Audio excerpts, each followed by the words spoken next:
Cerita kali ini gue akan membawakan tentang pengalaman teman gue yang sakit karena diguna-guna, yang bisa disebut telo. Teman gue ini sebut saja Alfi.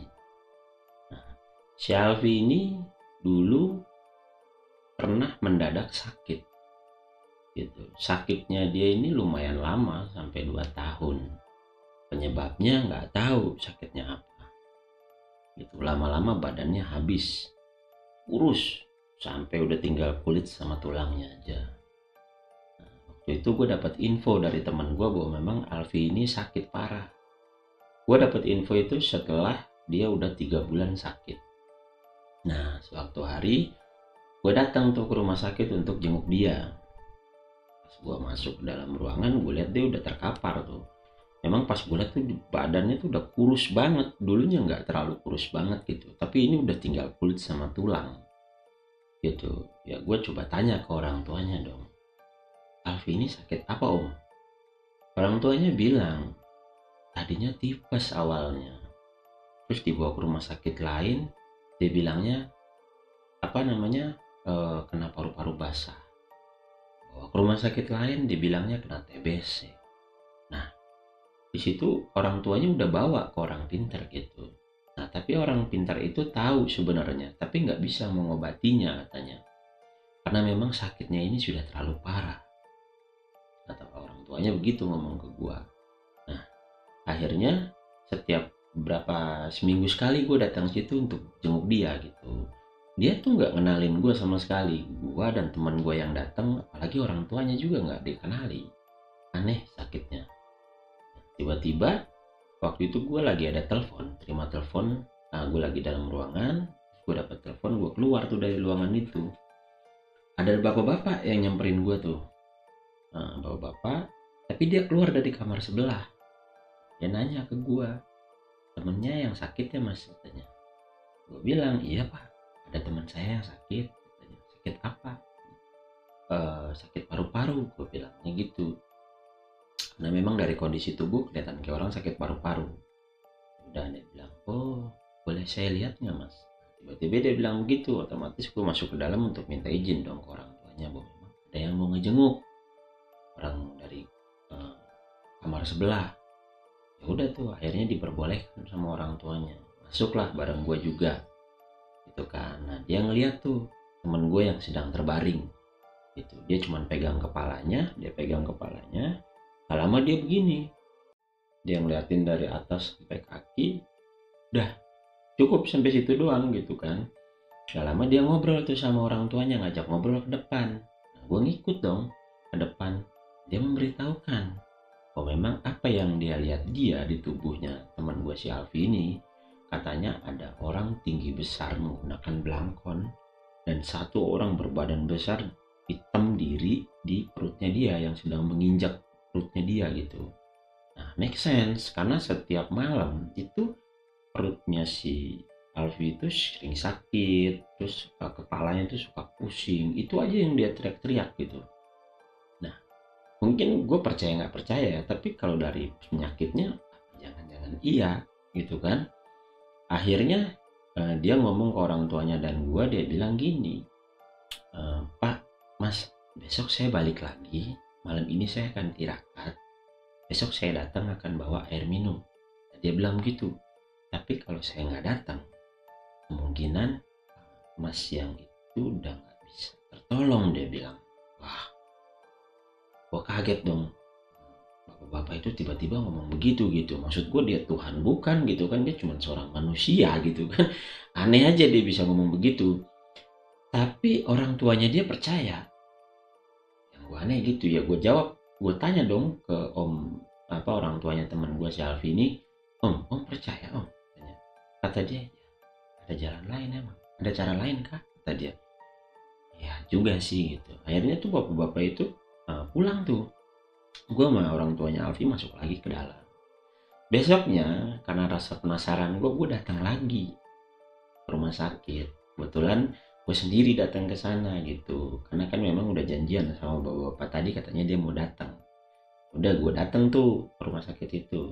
Ada bapaknya doang, bapaknya si Alfi yang lagi di sofa lagi nungguin si Alfi. Itu si Alfi tuh lagi meronta-ronta tuh. karena saking katanya panas lah, perutnya sakit lah, kepalanya pusing lah. Suster datang cuma nyuntikin di bokongnya gitu kan, dia suntik obat penenang atau memang karena di sini tuh udah nggak bisa disuntik, udah tulang doang, sisa di bokongnya aja paling ada. Akhirnya dia tenang, nggak lama dia begitu lagi.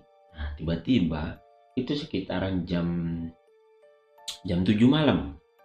Jam 7 malam tuh datang tuh bapak-bapak itu. Bapak itu tuh datang bawa aqua botol tuh yang kecil dia datang bawa aqua botol. Nah, suruh ngobrol dulu sama orang tuanya gitu. Nah, suruh gua botol itu diminumkan, taruh di gelas, diminumkan pakai sedotan ke si Alfi. Setelah gua minumin tuh si Alfi baru bapak itu keluar lagi ngobrol sama gua sama bapaknya Alfi itu. Dan dia memberitahukan, alhamdulillah Pak, zakat saya malam ini berhasil. Insya Allah kedepannya anak ini bisa sembuh gitu. Nah, gua di situ masih berpikir ya, maksudnya secara logik nggak bisa masuk sampai ke sana gitu. Maksudnya ini udah hal gaib gitu kan. Tapi mau nggak mau gue harus percaya karena nggak ada jalan lain. Karena memang sudah diponis ya, dokter pun udah tinggal nunggu kayak dia udah tinggal nggak ada nyawanya aja gitu kan. Karena udah nggak bisa apa-apa, rumah sakit pun, dokter suster pun udah sebenarnya udah angkat tangan, cuma karena butuh infusan untuk makan dia nggak bisa makan gitu kan. Ya udah, cara itu doang jalan satu-satunya. Akhirnya nggak lama kelamaan bapak-bapak itu pergi ke ruangan ke sebelahnya, ruangan sebelahnya yang katanya keluarganya dia sedang tungguin gitu kan. Ya udah gue sama bapaknya Alfi masuk lagi ke dalam ruangan si Alfi, nungguin sambil ngobrol-ngobrol lah, ngobrol panjang terkait masalah itu. Nah, cuma malam itu si Alfi itu tidur, dia nggak ada sakit apapun, dia nggak merasa badannya panas, pusing dan perutnya sakit gitu. Itu tuh normal kayak sambil ngorok malahan, dan itu kayak dia baru pertama kali tidur. Nah besok paginya katanya gue diinfoin sama temen gue yang besoknya datang tuh dia udah mengenali orang tuanya, dan temen gue juga udah dikenali gitu. Jadi temen gue datang tuh langsung disebut namanya, walaupun dia masih belum bisa bergerak ya, cuman karena badannya tuh udah rapuh banget gitu, udah kurus banget, nggak bisa ngapa-ngapain dah udah pokoknya. Tapi dia bisa mengenali teman gue yang datang. Dan dia telepon gue katanya, si Alfi udah bisa ngenalin katanya, udah kenalan orang tuanya, udah kenal sama ibu bapaknya, sama gue juga katanya pas datang. Dan itu gue udah bisa bercanda-canda, kata dia begitu, ada teman gue yang jenguk. Nah lusanya gue datang ke sana, benar apa yang dibilang temen gue, si Alfi itu udah mengenali gue datang. Lu Ki, kemana aja lu katanya. Wah, udah tahu dia berarti.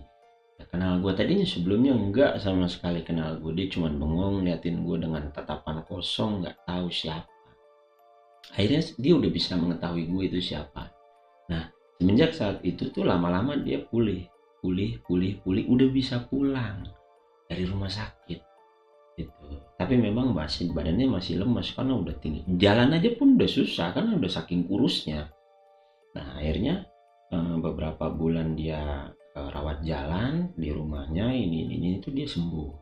Lama-lama badannya tuh agak berisi lah, itu berisi, rambutnya udah dibotakin. Gua ketemu dia pas ke rumahnya itu badannya udah dibotakin rambutnya ya, badannya udah mulai berisi lah.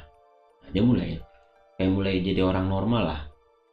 Nah di situ gue penasaran, gue tanya sama dia, gue bilang ke dia, lu waktu itu sakit apa Bor? Kata dia, gue nggak merasa sakit kata dia, dan gue juga nggak tahu kalau gue sakit lah. Aneh kan?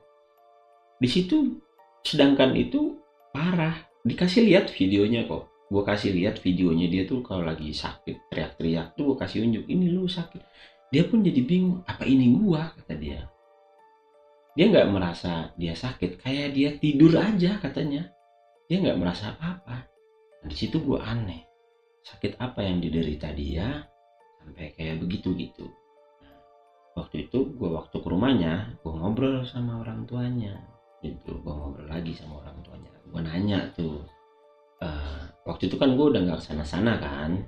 Nah orang tuanya itu ketemu lagi tuh sama bapak-bapak yang nyembuhin dia. Yang memang pasien di sebelahnya itu mau pulang, tapi bapak-bapak itu pamit ke kamarnya si Alfi nemuin orang tuanya bahwa memang keluarganya sebelah udah sembuh gitu, mau pamit pulang.